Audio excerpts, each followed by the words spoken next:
Buenos días. Empezamos con nuestro siguiente autor, unidad 18, Friedrich Nietzsche. Ya sabemos que es muy difícil escribir este apellido, 5 consonantes seguidas y quizá nos acordemos que muere en 1900. Como la fecha es fácil, pues a lo mejor nos acordamos. Ya sabemos que lo importante es que es un autor contemporáneo, no es importante saber ni la fecha de nacimiento ni su muerte. Retrato de Nietzsche, muy fácil, se le reconoce muy bien por el bigote. Tampoco es importante reconocer al autor. Bien, vamos a ver la vida, las obras y la evolución de Nietzsche. En este caso, quizá excepcionalmente, la vida y las obras y la evolución sí que sea importante.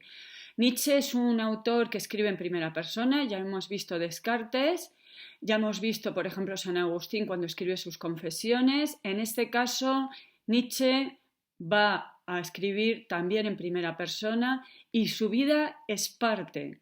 A ver, vamos a ver un autor que su filosofía solemos decir que pertenece al vitalismo. Obviamente, vitalismo viene de la palabra vida.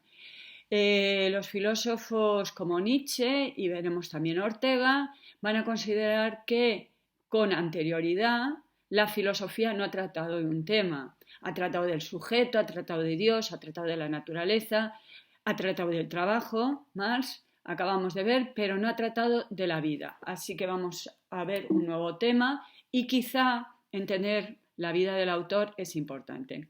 Bien, un poquito datos. Nace en 1844, ya hemos dicho que no es importante, en Prusia. Solemos decir que Nietzsche es un autor alemán, de nuevo Alemania, ya sabemos, es una nación bastante reciente, por lo tanto no es del todo exacto, no es importante. A ver, su padre era de ascendencia polaca. ¿Qué más da? ¿No? Esto es como el padre de Marx era judío. Bueno, ¿qué más da? Vale, ¿por qué señalarlo? Bueno, porque a lo mejor os suena que Nietzsche se va a convertir en el filósofo del nazismo. Entonces, que su padre fuera polaco, bueno, pues parece que no era muy ario, ¿de acuerdo? Su madre, en cambio, va a ser de origen alemán. Va a estudiar en una prestigiosa escuela que es la Escuela de Pofa. Va a estudiar música. Parece ser que va a ser un buen intérprete de piano, pero mal compositor de música. A ver, vamos a ver lo importante que es el arte en la filosofía de Nietzsche. Os recuerdo cuando vimos el marco de estos autores, os dije que en esta época aparece el romanticismo. En muchos aspectos, no en todos, cuidado, podemos decir que Nietzsche es un filósofo romántico y este es uno, la importancia que vamos a ver que tiene el arte.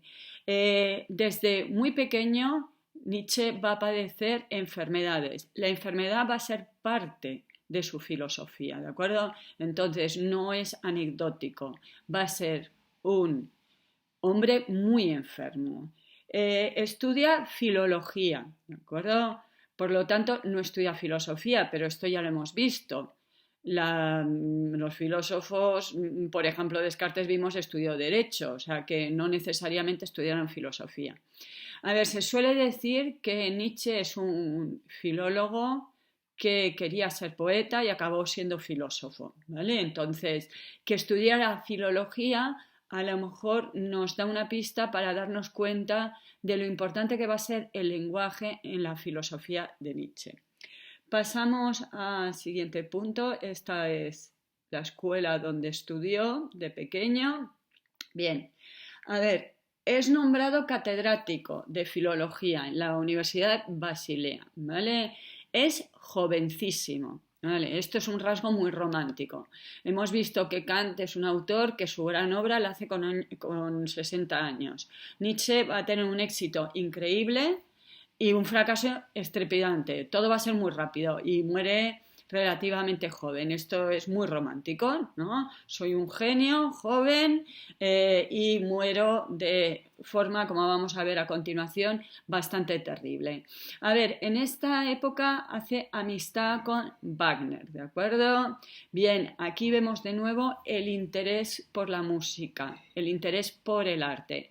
Bien, por si acaso no sabíamos quién era este señor, aquí os muestro una foto de Wagner y os indico que Wagner era un escritor de óperas, ¿de acuerdo? A ver, no simplemente es un escritor de óperas, porque a ver, hay muchos artistas que han hecho óperas, sino que va a hacerlas en alemán.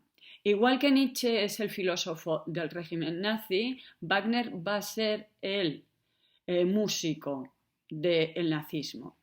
Va a mostrar, por lo tanto, el espíritu alemán, el espíritu nazi, ¿de acuerdo? Hasta hace relativamente poco, 3 o 4 años, las óperas de Wagner no se tocaban en Israel, porque sonaba. Broma. Woody Allen tiene una película donde uno de los protagonistas va a la ópera y dice: cada vez que escucho a Wagner me dan ganas de invadir Polonia. ¿De acuerdo? Bien, aparte de ser el gran escritor de óperas y además recoger, por ejemplo, los mitos germanos en sus óperas, Wagner va a considerar que la ópera es el arte. Bien, ¿por qué es el arte? El arte total, absoluto. Va a ser el arte total y absoluto porque, según Wagner, y para muchos es así, la ópera conlleva todo. Conlleva todo, es decir, que hay música, hay una historia, se cuenta algo, hay un vestuario, hay un decorado, entonces conlleva. Y no solo eso, sino que creó Wagner este sitio donde se hacían sus óperas, se siguen haciendo sus óperas. A ver, aquí veis un decorado que se hizo para una de sus óperas, para que veamos que la ópera conlleva todos los elementos. Y aquí veis que hoy en día, bueno, en condiciones normales, se hacen conciertos donde se puede admirar las obras de Wagner. Las obras de Wagner suelen ser 3 o 4 horas, o sea que mejor ir bien comido, bien cenado y bien hidratado.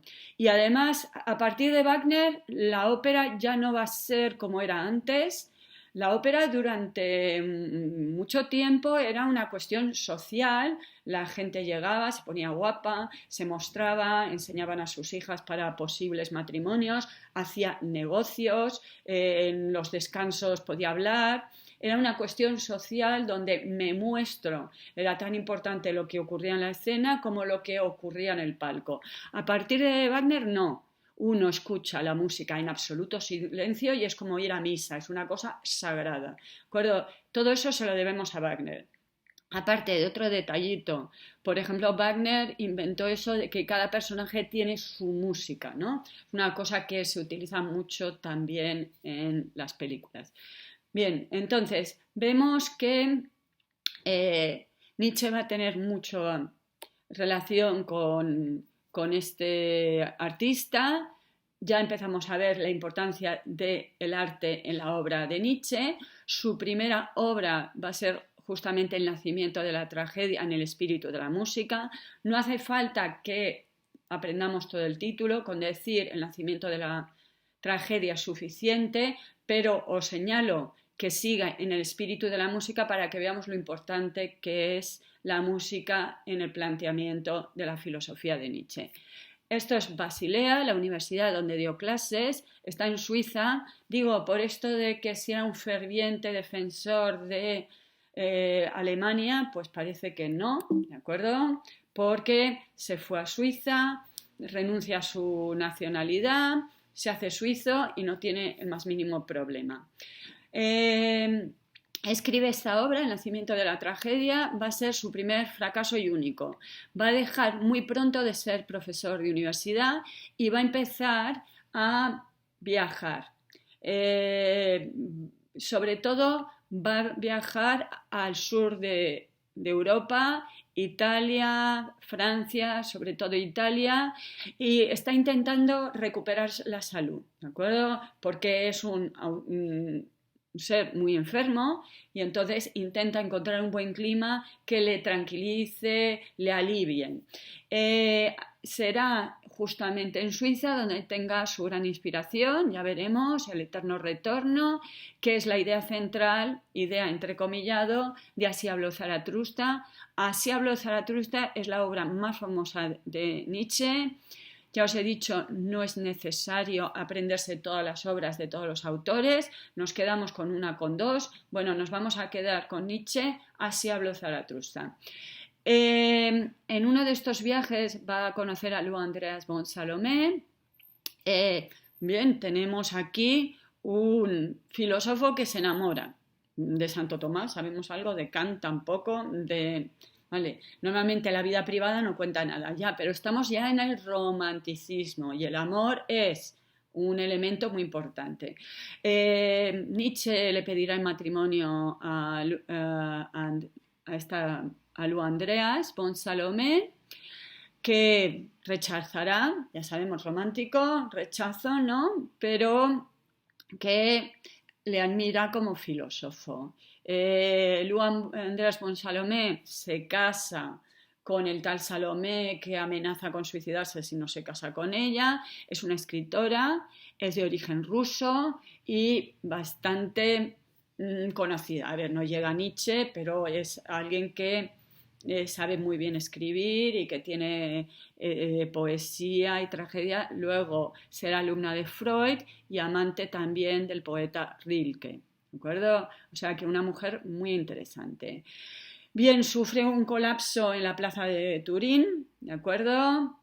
Y tiene que ser ingresado. Los últimos años Nietzsche estará catatónico en una clínica y loco, ¿de acuerdo? A ver, cuando se dice que todos los filósofos acaban locos, no, no es cierto. No hemos visto hasta ahora ninguno, pero Nietzsche sí, por eso, o sea, Nietzsche tiene una vida muy emocionante. Yo creo que el único que hemos visto que tiene una vida un poquito similar sería Platón, vendido como esclavo, ¿de acuerdo? Entonces Nietzsche sí. Lo del colapso en Turín. Vale, se ha escrito una novela que no he leído, bastante mala, se ha hecho una película que no he visto, bastante mala, que se dice El día que Nietzsche lloró, y se supone que Nietzsche le da este colapso porque ve cómo están fustigando a un caballo y no lo soporta, se abraza al caballo y entonces tiene que venir a recogerle un amigo, el último amigo que le queda, que le va a ingresar. Esta señora que veis aquí es Elizabeth. Elizabeth era la hermana de Nietzsche y Elizabeth va a estar casada con un nazi. Esto sí, ¿de acuerdo?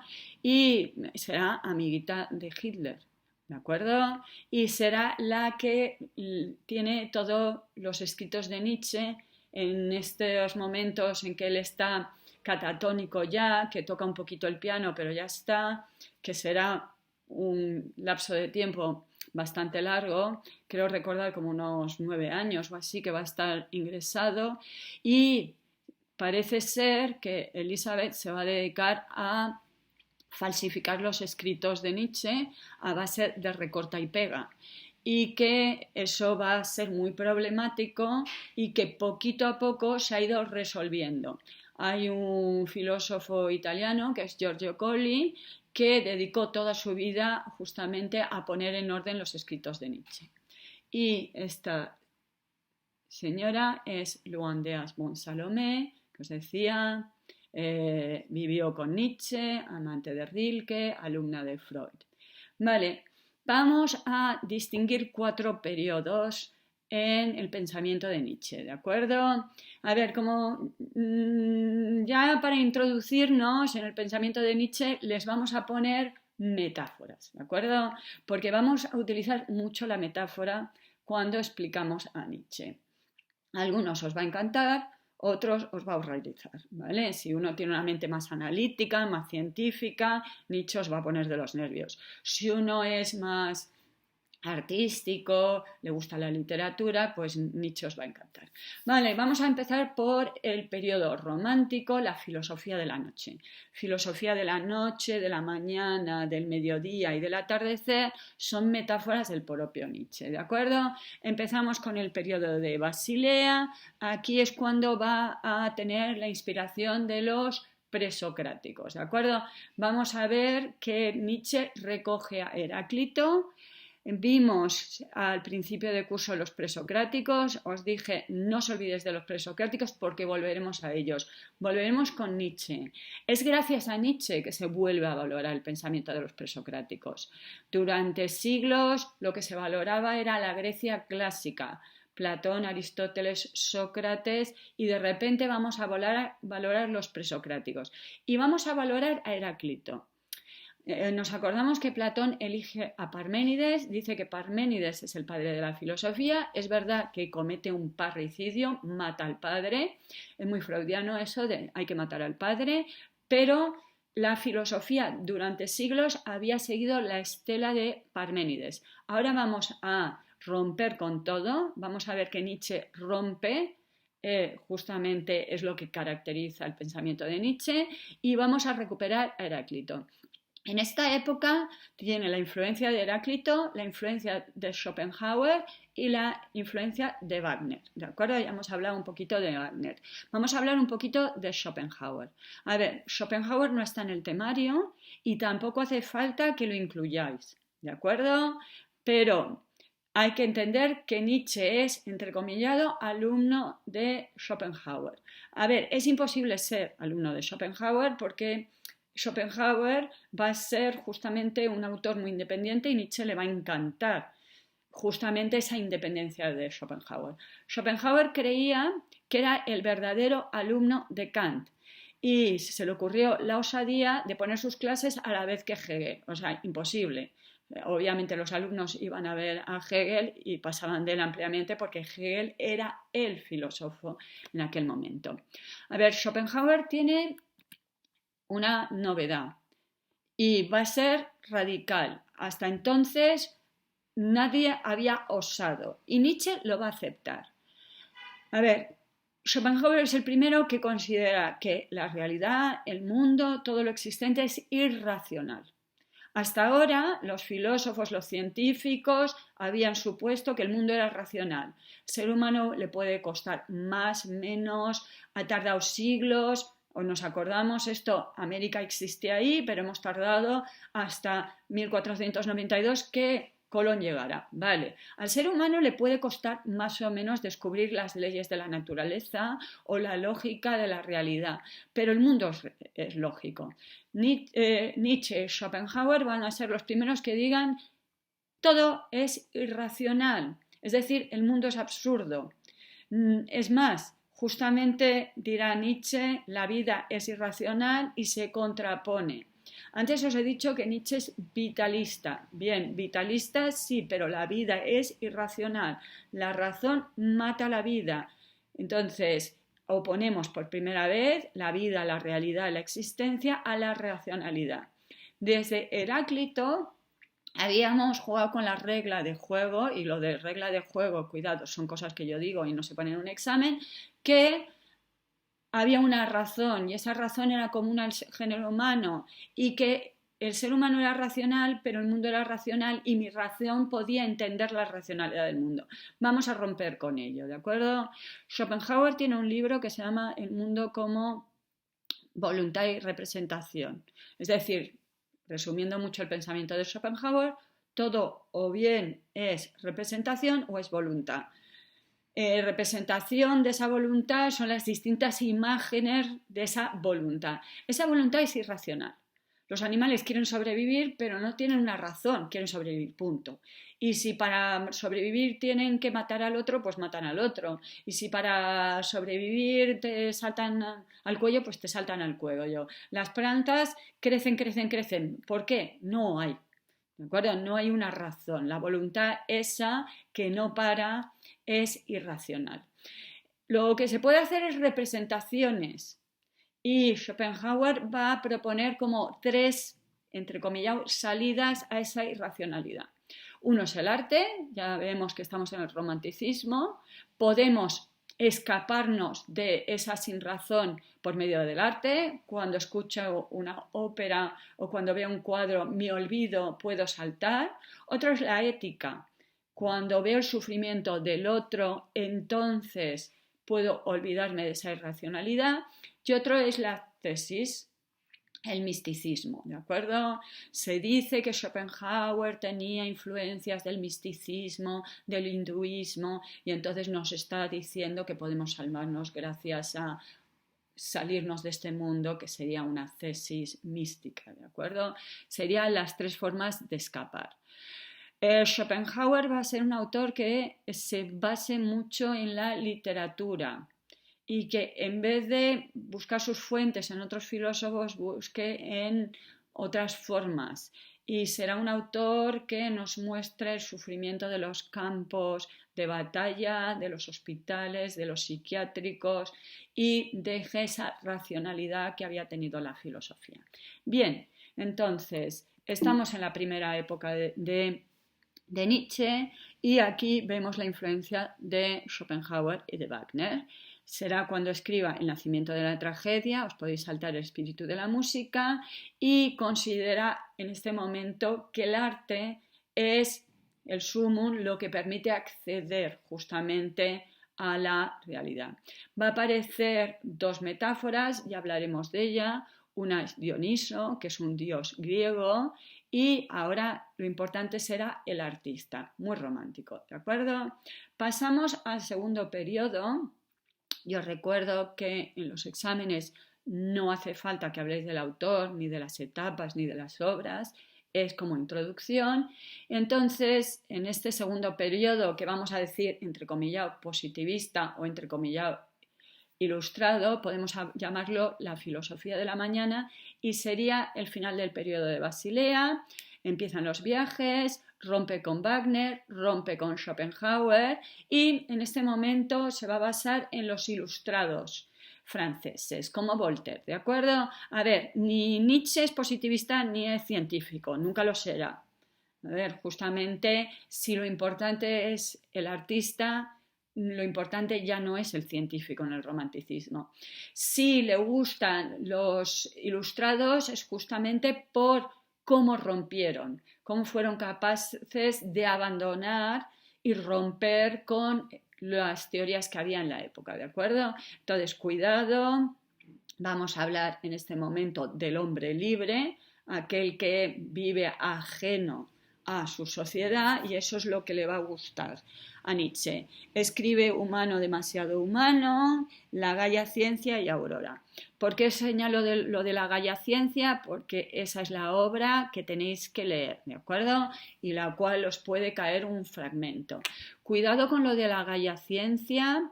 La Gaia Ciencia, el gay saber, es el conocimiento alegre, ¿no? Gay en inglés, que es alegre, ¿no? ¿Y qué significa la Gaia Ciencia? La Gaia Ciencia es la poesía. Vamos con la filosofía del mediodía. Es cuando Nietzsche llega a su culmen, ¿de acuerdo? Escribe su libro más importante, Así habló Zaratustra, un libro para todos y para nadie, y ahora en vez de el hombre libre o el artista Dioniso, vamos a ver este personaje que es Zaratustra, del que hablaremos, y aparece el superhombre. También hablaremos del superhombre y esta traducción tan nefasta, pero ya lo tenemos un poquito difícil volver atrás, tendremos que utilizarla. Y volvemos a y acabamos con su periodo crítico, la filosofía del atardecer. A ver, el culmen de Nietzsche va a ser Así habló Zaratustra, pero no deja de escribir, y además tendrá un momento en Torino, justamente de una gran capacidad de escribir, justo antes de que le dé este síncope que tendrá, y entonces escribe muchísimo, pero ya no es esa gran obra. En este periodo dice Nietzsche de sí mismo que es el filósofo a martillazos. Cada vez es más crítico, cada vez es más agresivo, cada vez es más violento. Efectivamente, podéis utilizar esas expresiones. A ver, hasta ahora os decía, no podéis decir que a Kant no le gusta la teoría de, por ejemplo, Descartes. Ahora sí, ¿vale? Por favor, gustar o no gustar es un poquito infantil, pero cosas como detestar, aborrecer, sí, ¿de acuerdo? Nietzsche es un autor visceral y por lo tanto podéis utilizar ese tipo de expresiones. En esta época escribe El crepúsculo de los ídolos o Cómo se filosofa con el martillo. ¿Qué es esto de los ídolos? Los ídolos no son las imágenes de los dioses, son los ideales, ¿de acuerdo? Os recuerdo que los filósofos Marx y Nietzsche se pelean contra Hegel y Hegel es el idealismo, los ídolos son los ideales. ¿De acuerdo? El anticristo, maldición contra el cristianismo, Ecce Homo, es decir, que Nietzsche va a escribir muchas obras en esta época. Ya sabéis que es un autor fracasado, en su momento nadie le hará ni caso, igual que a Marx, pero que tendrá una influencia muy importante posteriormente. Como el vídeo me está saliendo un poquito largo, lo voy a parar aquí y ya sigo en otro vídeo. Hasta luego.